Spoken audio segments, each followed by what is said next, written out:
New Thought Media Network.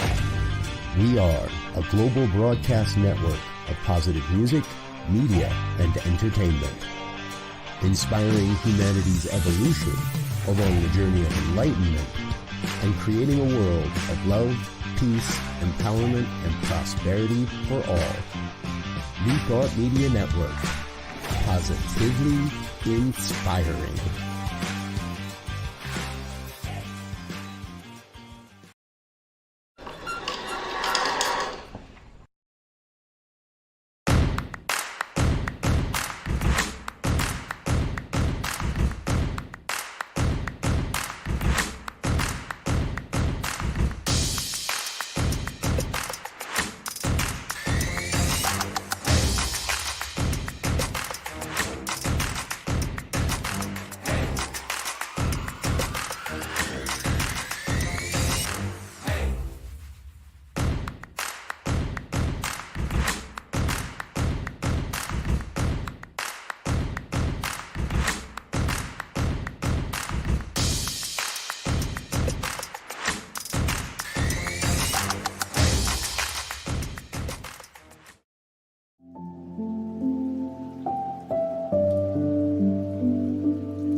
It is the Practical Prayer Podcast pre-show on New Thought Media Network. I am Bill over here on this side of the Delaware River, and there's Carol over on that side of the Delaware River, and there's you out there in New Thought Media Network land on social media, either watching live or on the recorded replay. If you're with us live, then you can put a comment into your social media, and we will get it, and then we can respond to it. And that would be everything from a question to suggestion for a topic or a request for a prayer.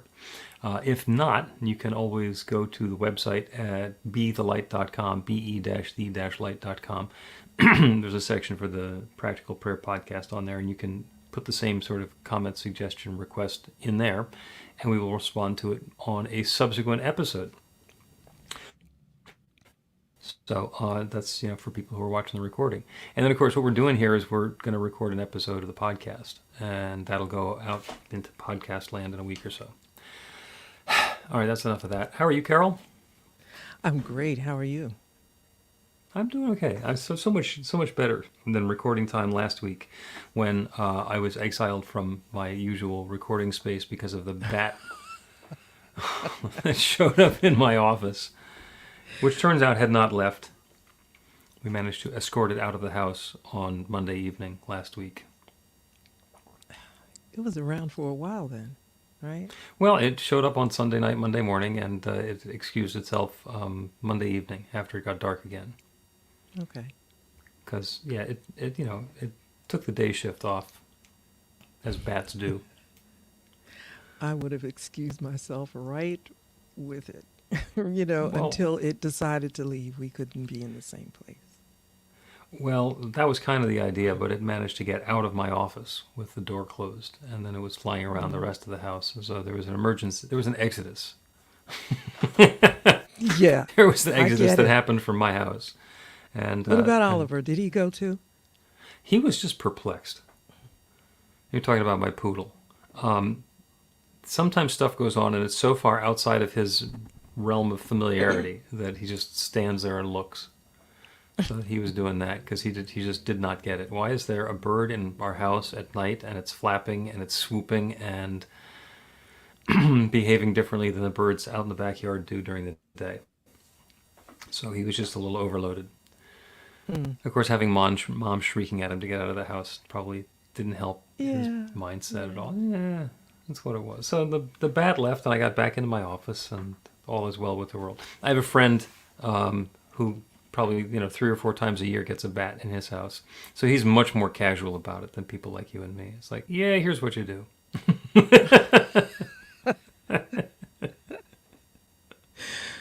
So you'll tell me what to do just in case it happens. I can't see it happen here, but never know. Yeah. The second time it's much easier. The first time there's so much adrenaline that you probably want to call the bat guy Mm. and have him go extricate the bat. I think there's a lot of money to be made for alarmed Yeah. first time bat home occupiers. Anyway. So we're better now. I'm using the happy big Mr. microphone in the studio setting. So the guy who produces the podcast will be even happier. Okay. And you and I came up, we both thought of the same topic for this week's show. Yeah, the difference between practical prayer and traditional prayer. Is Yeah. that the way that's how it was in my notes, actually, and the way we came up Yeah. with it. Just for those who are interested, I was reviewing the topics, and I went all the way back to 2001, which was a surprise in itself because, I know the number of episodes, but to actually see the date, I thought, wow, we've been doing this a bit. And, Oh, yeah. There's just quite a just scroll trying to there. yeah. And I thought if we made a list, it must have been God inspired. So let me honor it and see if we covered some of the stuff. So it was There's a really that. nice trip backwards. Yeah. And the reason that I wanted to do this is because, they say that lightning never strikes the same place twice. And my observation is that's because the same place isn't there the second time because it got hit by lightning. That's And good. you have changed. You, in the intervening time, have changed, and my answer might have changed too. So I just want to do the same question again, and see where we are level set wise with that. Okay. So we're going to do a practical prayer podcast episode. I'm ready. Okay, everybody who's there watching on New Thought Media Network, here we go. A practical prayer is a prayer that works. These discussions between Reverend Bill Marchiony and Carol Lawrence dive into the details of how it works and how to work it. Reverend Bill is a New Thought minister and the author of Practical Prayer for Real Results. Your new life begins with a new thought. Carol Lawrence is on a spiritual quest, finding the New Thought teaching after decades on the pulpit in 3 different traditional denominations. I've got some questions. Together, they're exploring the philosophy and activities that come together from many of the world's religions to create the practical spirituality that is New Thought.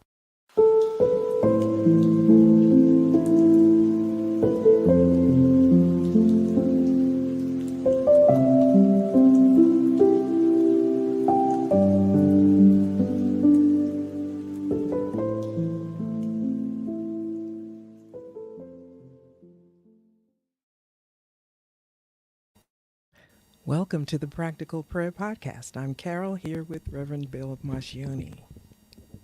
We have got a wonderful episode of the Practical Prayer Podcast today, and it's one of those things where it's more evidence that there's one mind, because I came up with a thought earlier today of, here's a topic that I'd like to revisit on the Practical Prayer Podcast, and it got on before the show started, and it turns out that Carol, through her own process, had come to the same topic that we covered 3 years ago, and wanting to do it for her own reasons. So we are going to follow God's guidance and do what we've been told.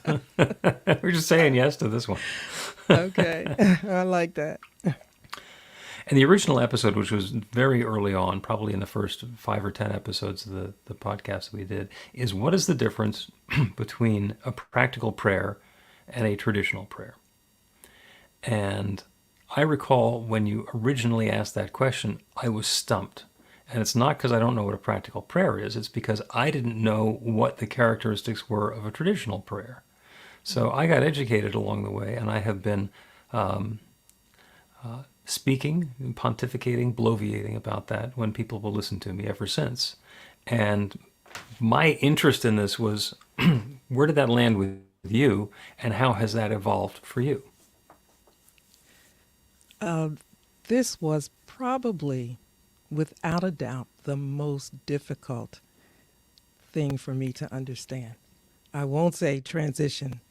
Excuse me, I'm a little bit hoarse today. I won't say transition. Maybe that's the right word. I don't know. But the practical prayer was just really rough for me.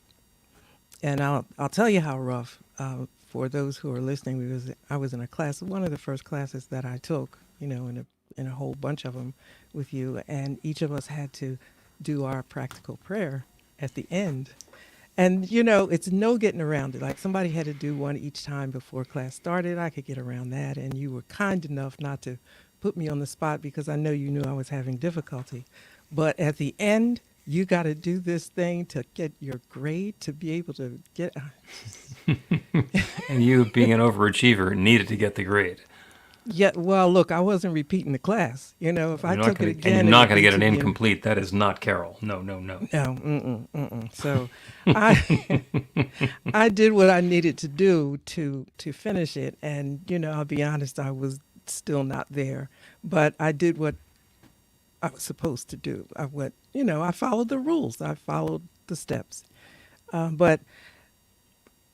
I struggled all the time, all the way through. And that has been, and I'm going to be, I'm being really transparent here. That has been part of me not being involved with a lot of things that I could be involved in, because if somebody would ask me to do a practical prayer, I'd just pass out. I'd either pass out or... Because it's not that I didn't believe in prayer and all of that, but there were some disconnects in it, and I thought it was me. And so let's just fast forward to now, and I had to figure out what was the problem, because I'm at least as smart as anybody else, so why were other people just flowing with this and I was stumbling? And I discovered what the problems, plural, are with it. And training? One, well, you were the trainer. You couldn't do any more. No, I'm talking about being trained in doing the other way. Being trained in traditional prayer just gives you so much muscle memory that it's like, when you're swimming laps and you're used to breathing on the right-hand side, you try breathing on the left, it's possible you could just drown. It's not because you don't know how to swim anymore. It's just that's not the way I do it. Yeah. But you know what? It really came from something else I was looking at that you did. I'm not sure whether it was because I do review sometimes the Sunday. If I'm not able to be there, I'll catch it on the replay. And I can't think if it was that or a class, but it was very recent. And you were talking about subconscious mind and subconscious thinking, and that not in relationship to prayer or anything else like that. And I thought, that's it. It's in my subconscious. What is it specifically in my subconscious that's preventing me from resonating this way? Because I do comparative religions, and prayer is a part of all of that. And I thought, this should just not be screwing me up. And what I landed upon is, number one, it's your perception of God. And if you don't have if you're not clear on your perception of God, you have no way of knowing. Faith doesn't work because you don't know what to expect. And so in the practical prayer, I felt that there was an assumption that we understand, or the person praying understands, that God is within. That's number one. And that God is for us and says yes and is unconcerned about sin. And, so there's a whole myriad of stuff that you got to take your time and go through this, because it's going to hang you up, and then get to the realization step. You can't do that in practical. You cannot do that because it's too much positivity in it. It's too much expecting that God is fair and just, if you want to use those terms. It's just ridiculous. You can't. You have to get a clearer perspective on God. Even if you don't buy into it, at least understand it. So that makes the rest of everything make sense. And that's what hung me up. Because, if you're thinking that God is out there somewhere, you can't do a practical prayer. Right. Because you get stumped at the third step. You can't do it. The third step, if you're not aware that God abides within and that God is all there is and that God is always saying yes, then you get to the third step. It's just an affirmation. And it's just like, doing a self-help manifestation. It's like, I'm prosperous, and you may wind up being prosperous, but it's not because spirit is making you prosperous. It's because you happen to believe it was possible anyway. Well, yeah, you're also giving a lot of credit to that, because if you come from a God is mean and a judgmental entity, you can't manifest anything because you don't deserve it. Right. It's just not okay. Um, it's just not okay. So there's so much that I had to address, but I didn't know I had to address it until I saw it. It's God. God is. I have come through so many difficult situations in flying colors.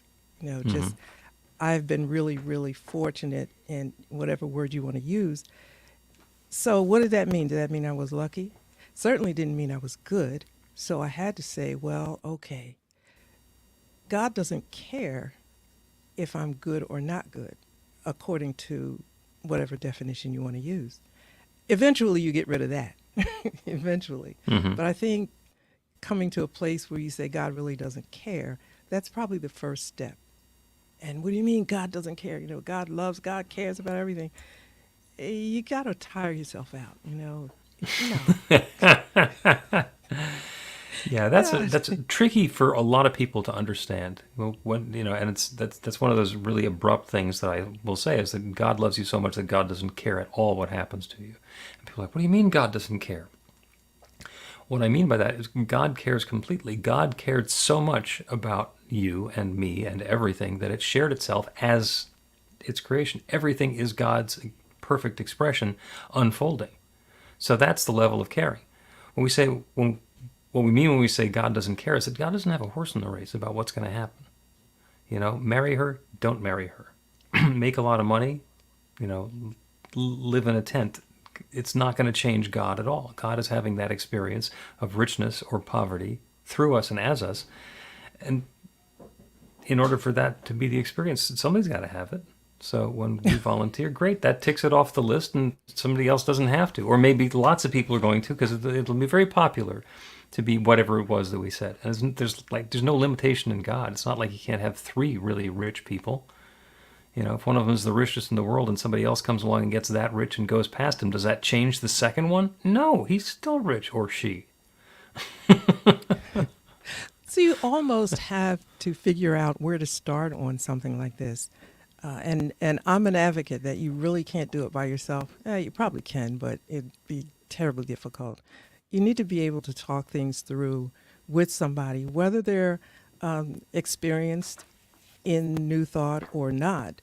Just on an intellectual level, talking through things with a person, it really doesn't make sense that God cares about the outcome. And I'm trying to say this in such a way, because I know people get confused when they hear this, but it's about free will, your choice, cause and effect, and your choice. You have to take all of that into perspective. And once you get all the, I take all the evidence to court, and then we can, then we can make an assessment of what we have. And it takes time. It took me time, and I had to say it's okay that it takes me time, which is cool because I take time with everything. But this particular thing, I kind of wanted to hurry up and try to understand it. And so here we are back to that question again, the difference.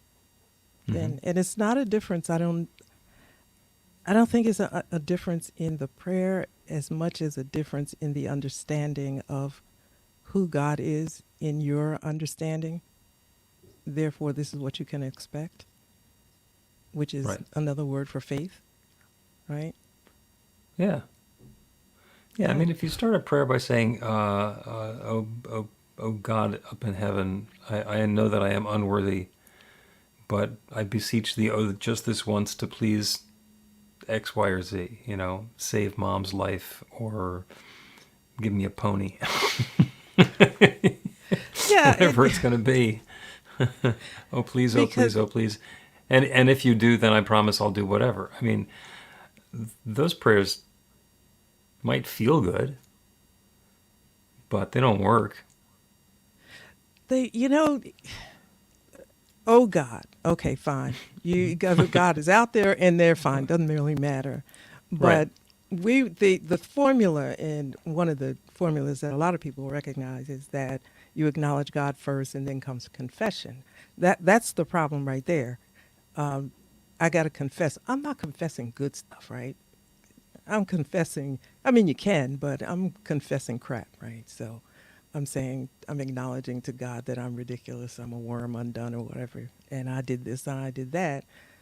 That cancels out everything because you're asking God to forgive. And so then I got to figure out if God can forgive such a thing, and can God forgive it in time enough for me to, be able to go on with this prayer. It gets complicated, and it's just Oh, so it does. unfair to us. Yeah. Yeah. And And yeah. it's interesting, the confession piece of it, because there's something to it. And with all of this, it's not like we can just say, oh, this is all completely wrong, or this all completely doesn't work. If you start by acknowledging that there's an infinite creative power that creates everything, and that has created me, and I'm using that power to create my life, the confession piece of it is like, well, my life is not going the way I want it to be going so far. So I need to let go of whatever belief, whatever attitude, whatever thoughts I've had that have created my life up until now. So that's the surrender, that's the confession, that's the releasing part of it. I'm not doing that anymore. What I'm doing instead is this. And that's where we're going to claim our good. Okay, so this is the problem we've had. One of my favorite phrases is up until now. So this has been my experience up until now. This is what all the indicator lights on my dashboard have been telling me. This is what all of the the feelings in my heart, or more likely my gut, or more likely my shoulders, are telling me. And it's time to say that's been the case up until now, and starting now, this. And so it's the same process, but it's not about telling God that we understand that we're worthless. It's about saying, well, this hasn't been working. I've been using the creative law. I've been inviting God to create something in my life that I haven't liked. So let me stop doing that. And I'll let myself off the hook for it. Yeah, I did that because I didn't know that I could do something different, or I didn't know that it was important to stop doing that. It's I think you just used the word try something different, or I'm turning away from. And I used the idea of trying something different because the other thing wasn't working. And to feel okay with that. And, then you think, because there's this piece that if I can be forgiven for this, I'll never do it again, and blah, blah, blah. I said, wait a minute, you know what? You got no bargaining chips with God, first of all. Amen. You just don't. Now, and in New Thought, there's no reason to bargain. It's not a game like that. But in traditional understanding, it's really, you don't have any bargaining chips. So if the first That's right. thing Even if didn't we think work- that we're holding a full house and we're ready to make a bet, God knows that we got a full house. yeah. So listen, let's just, and for me, it was like this. This ain't working anyway. I can be no worse off. I can be no worse off. And if God gets pissed, then I can revert back and say I'm sorry and whatever, and get back on track. But right now, this ain't working. And it has not been working. And I would like to explore something else. And if God is as cool as everybody says God is, and the Bible says God is, I shouldn't get crushed for this. So I'm going for it. Now, that's the way I think about things. Yeah. So now, if God is asking you, if we're going to ask God for forgiveness, and we have already acknowledged that God is within, then who's first in line to give us forgiveness? Us. Yeah. We get to forgive ourselves. That's where the forgiveness, the surrender, the opening comes in. Because if we're going to be battling to have things that we've done before bring us a different result this time, I don't even have to say it. That's not going to work. It's just not going to work. But then you said something really key, go back to the part where you said God is within. And you have to, the Bible says that. Like we are the temple of the living God, etc. But to Yeah, it says that really once or get, twice, right? yeah, but to get past that in terms of beyond the poetic saying of it, because it sounds very nice. But I always believe that until you get in the trenches, you really don't know what you believe. It comes out there. I read poetry to people all the time, and it's beautiful, it's wonderful. But it's when the stuff hits the fan that you really find out what you believe. So here's the thing. God is within, you like the scripture, even know where to find it. But then you pray to God as though God were not within. Mm-hmm. And, you hear me say sometimes, you got to stop and figure this out. You've got to decide before you proceed, or faith doesn't enter the picture. Either God is out there or God is within. Which is it going to be? Mm-hmm. That's a key. And let's take a break. And when we resume, I will talk about why I think people like to have God outside. Learn to put practical prayer to work in your life. The steps are simple to learn and let you begin to get real results to create the life of your dreams immediately.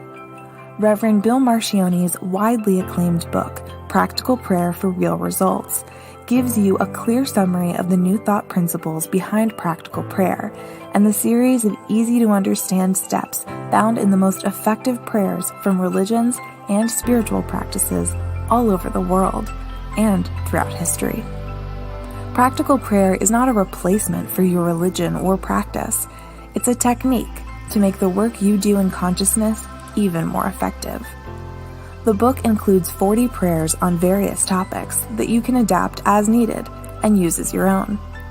Practical Prayer for Real Results is available in paperback, Kindle, and audiobook on Amazon or at b-the-light.com.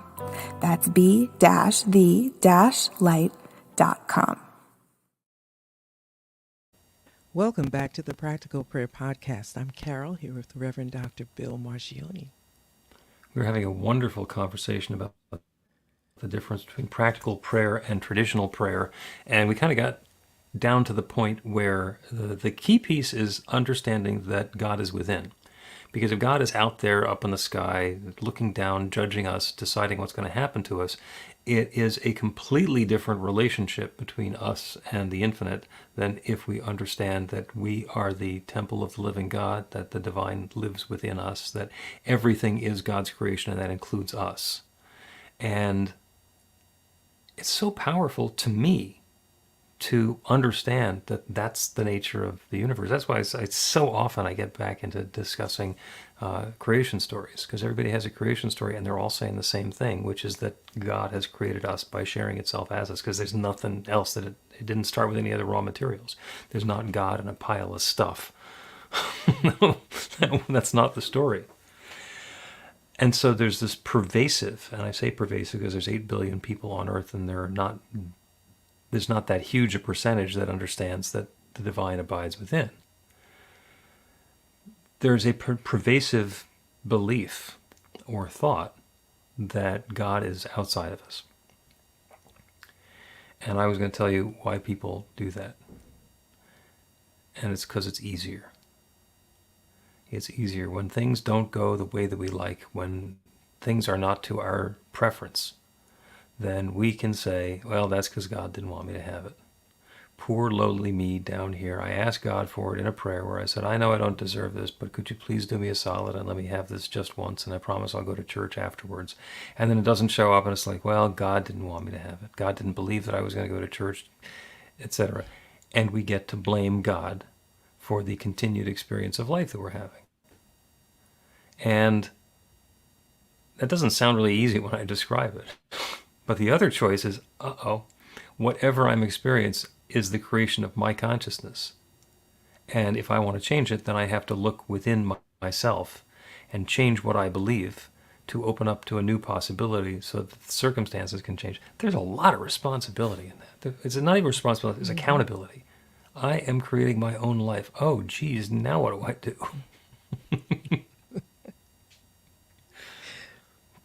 First, you got to believe that you can or that you do. And I wouldn't, I don't take people all the way to the whole co-creative thing, because that's just too much to swallow at one time. But you could take it case by case and say, in this particular situation, can we track back what you might have been thinking at that time?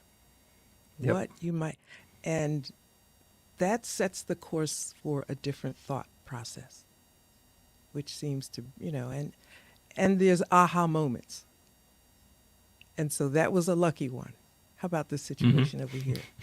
Can you track that back? Yep. Yeah. And when I'm working one-on-one with somebody, we definitely do that. It's the fact that this is a recorded podcast and it's available to everybody. I'm talking about the bigger principles. But yeah, when we get into a conversation and we talk about, here's the experience that I'm having that I don't like. Okay, what do you want to have instead? A lot of people, their circuits lock up when I get to what do you want to have instead. It's like, I've never considered what I want to have instead. I want that to stop. Okay, well, once the poverty stops, what does the prosperity look like? Is it just that you suddenly are, the anxiety and the heavy breathing and the sweating at the first of the month ends? Or is there actually plenty?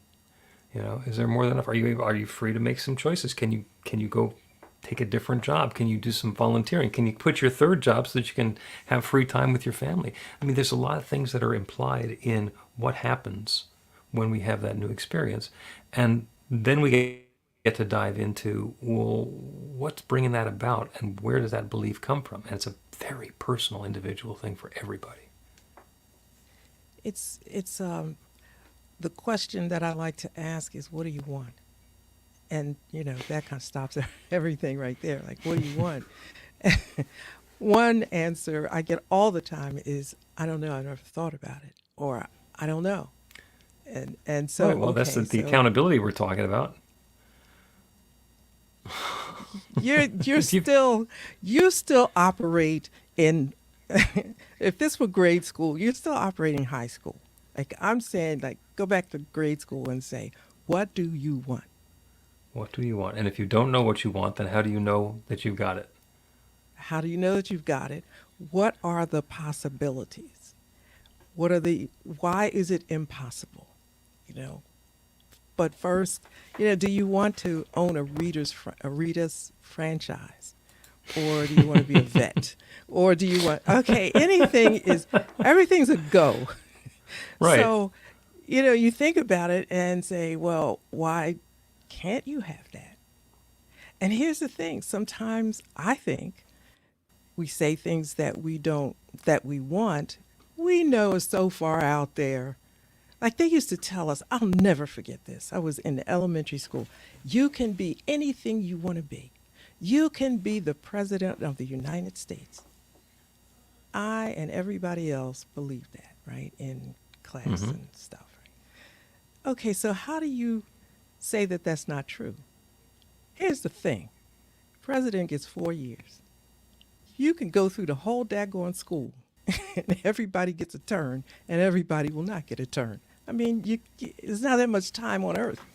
I mean, in life for everybody to have a turn. What do you really want? Yeah. And I don't want to say what's realistic, but come on. What do you want? Yeah, you're getting into like some nuanced levels in this, and the phrase, the message that we have for the elementary school kids is that anybody can be president. Is true? Anybody can be president. Not everybody can be president, but anybody can be president. And the invitation there is, if that's really what you want, then you can set your sights on that and open to that possibility, and it is as likely for that elementary school kid to grow up and be president of the United States as anybody else. We've seen some unlikely people be president of the United States. We've seen some, I think, rather unqualified people be president of the United States, not the folks who I would have chosen out of my elementary school.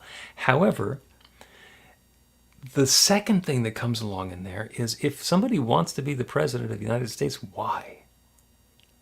What does that mean? What do they get by being the president? Once they're the president, what do they have? How do they feel? How is their life unfolding? Because it's very likely that all of the reasons that they want to be the president can unfold without them being the president. I've been hanging around you too long because I was just right there before you said it, and you and you usually say, "So what does it would it be like? Like what are the dynamics involved? Where would you live? Would you want to do this?" It reminds me of when I was little. That guys had 1,000 things I wanted to be, but I went through the thing. I want to be a nurse, and so my grandfather said, "Well, why do you want to be a nurse?" And I gave him all of these reasons why I help people. He said, "Can you help people any other way?"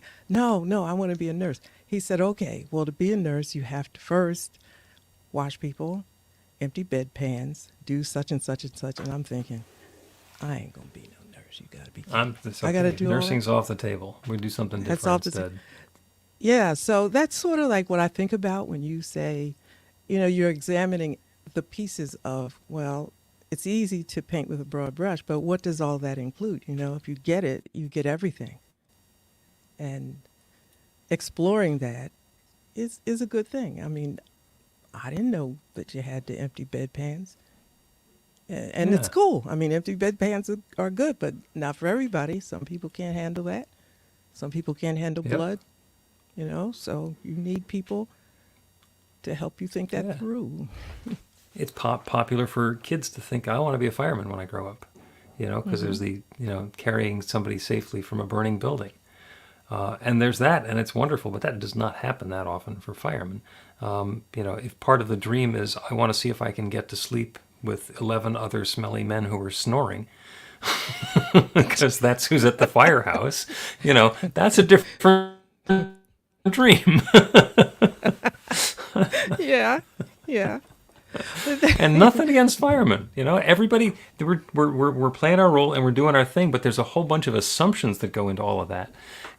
I want to be a minister. Well, that's all about standing in front of the people and preaching the truth and getting the accolades and, having the offering baskets overflowing. And Pastor Carol, we have seen that that's not all there is to the program. Yes. No, that's the easy part. That's the fun part that makes it into the trailer. And that even of only a few minutes out of the day, one day, whatever. Yeah. But Yes, a few minutes on Sunday morning and you still have the rest of the week. Yep. One day, figure out how that fits in and we can talk about that. But but yeah, it's about, I use the term taking your time and thinking it through.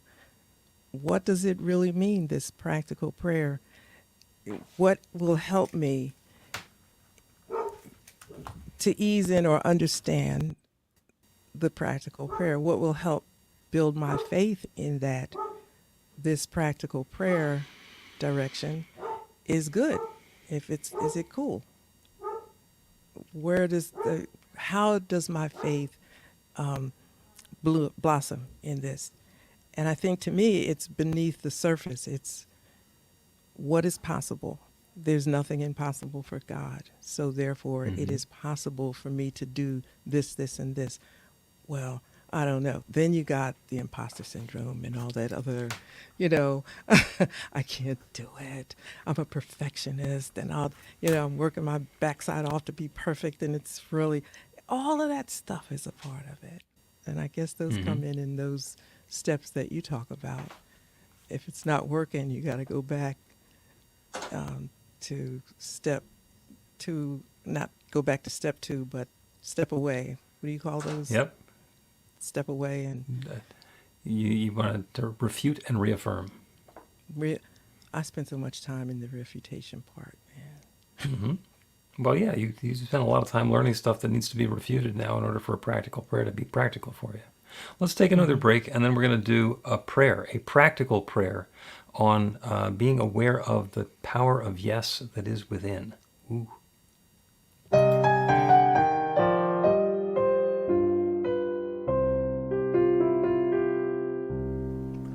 Are you ready to get results? Now, that's not a rhetorical question. Are you ready to get results? RUR2GR. That's actually the abbreviation for the steps in a practical prayer. Recognition, unification, realization, gratitude, and release, with a couple of extra steps in there in case some doubt creeps in along the way. RUR2GR. This class is about the prayer technique that's common to all of the spiritual practices and religions in the most effective prayers that they have. And by effective, I mean that the prayer works. It actually creates a change in the experience of the person doing the prayer. It gets a result. We're going to begin with theory, and then we're going to take it into practice. By the end of the class, you will have your very own practical prayer that will help create transformation in your life.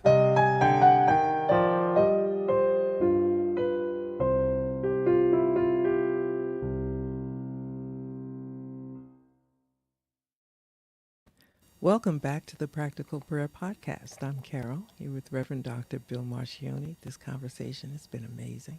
This is wonderful, and it's not really a repeat of a conversation that we had 3 years ago, early on in the days of the podcast, because the target has shifted. The understanding that both of us have about traditional prayer and practical prayer is different.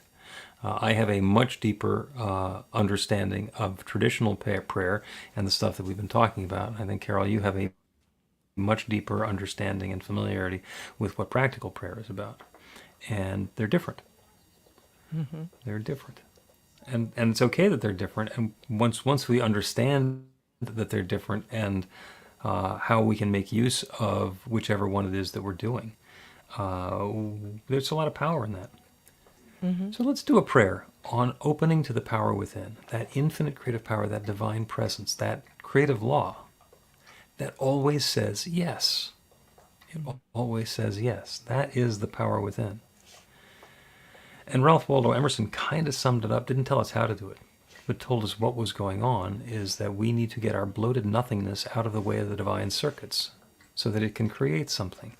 Now, I'm not sure I like thinking of myself as a bloated nothingness, but if I have been interfering with the good showing up in my life, then yeah, there's definitely something to that. So as you're comfortable, go ahead and close your eyes. Turn away from the world around you. It is so easy to get distracted. The reason to close our eyes is so that we let loose our insistence that the things around us are more important than things within us. As we close our eyes, we become aware of that divine power within, understanding that there is one divine creative power. There is one source that has created everything. And there is a creation story in every religion and spiritual practice and tradition throughout history. Some of them just shrug it off, saying it's all God. Others have very specific instructions about in the beginning there was darkness and void, and God said, let there be light, or in the beginning was the Word, and the Word was God, and the Word was with God, and the Word is that creative power. Or the Big Bang, which started out as a singularity that for whatever reason began expanding and evolving and unfolding and reacting within itself.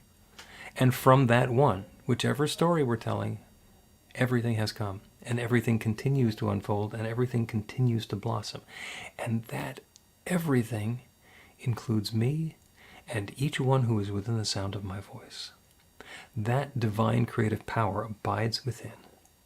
It has been creating since the very beginning of time. It continues to create. It has created everything that we are and everything that we have experienced. It has also created everything that we're aware of, everything that we desire, everything that we wish to invite into our lives. The fact that we are aware of something that we desire, that we would like to experience, means that it can happen. It is certainly a possibility within that infinite creative presence.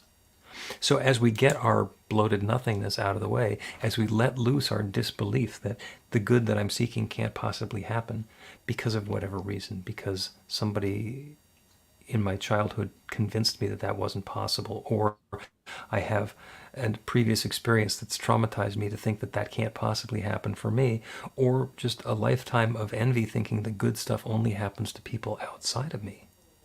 That's our bloated nothingness. The belief that the good is not available to us is the part that's not true. Good and more good and more good is available to each of us in our own way. And not everybody gets the same recipe. Not everybody gets the same experience. Some people have a desire for one thing. Other people have a desire for something else. And it's even possible for us to have a desire for something, experience that, and then have a desire for something different or additional beyond that. Transformation happens right now in this moment. Everything in our experience has happened up until now. And if we're looking at our experience, thinking that that's going to indicate what our future is, that's like driving down the highway, looking in the rearview mirror.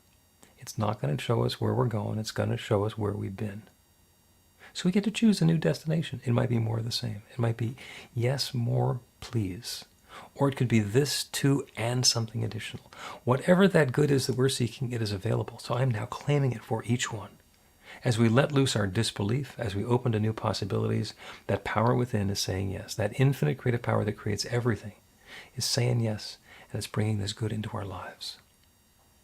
More quickly, more richly, more joyously, more sweetly, more wonderfully than we have imagined up until now. Good unfolding for each in our own way. And I'm grateful for it.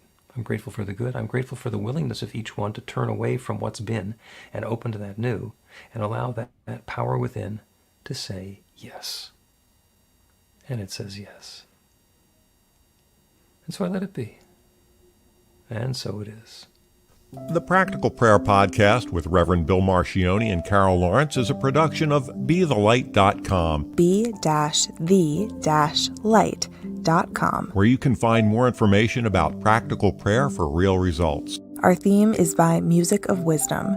You can learn about the spiritual community of New Thought Philadelphia with daily guided meditations, Weekly celebrations of spirit, and Reverend Bill's classes in practical spirituality at newthoughtphilly.org.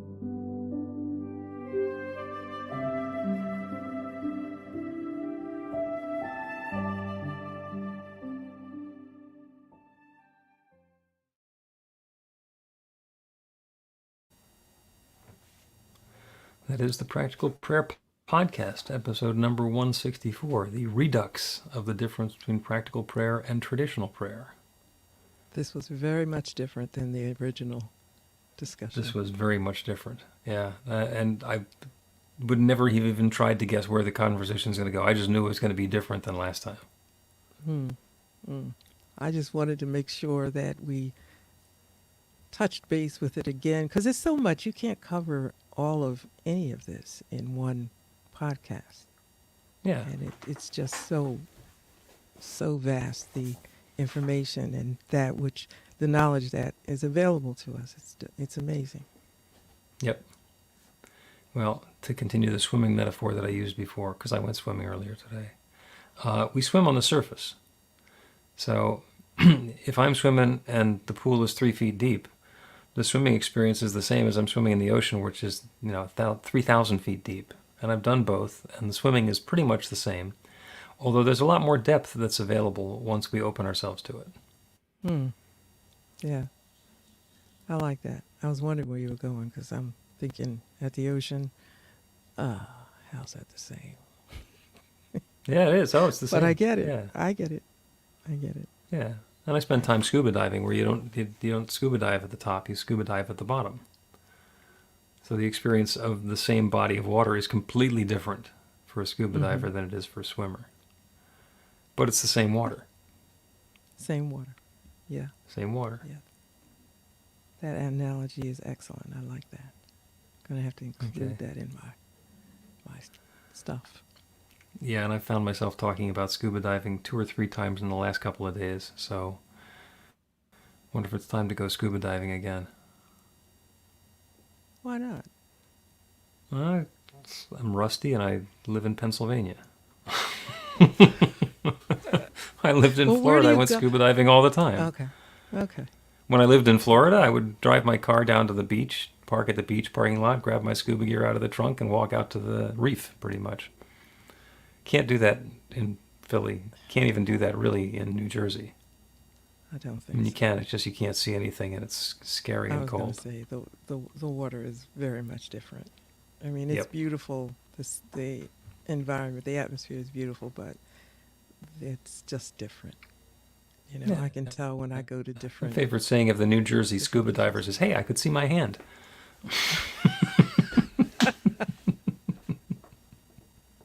I have to look at the ocean as a whole when I'm there, just to remember, because when you go to different islands and that image of beautiful waters, and you have that, you can't compare. You just have to say this is this and that's that. Yep. Yep. And I'm not going to get into details. I did grow up in New Jersey, going to the Jersey Shore as summer activities, so I'm not going to talk about that at all now. In fact, this is probably a great time to bring this episode of the Practical Prayer Podcast pre- and post-show on New Thought Media Network to a close.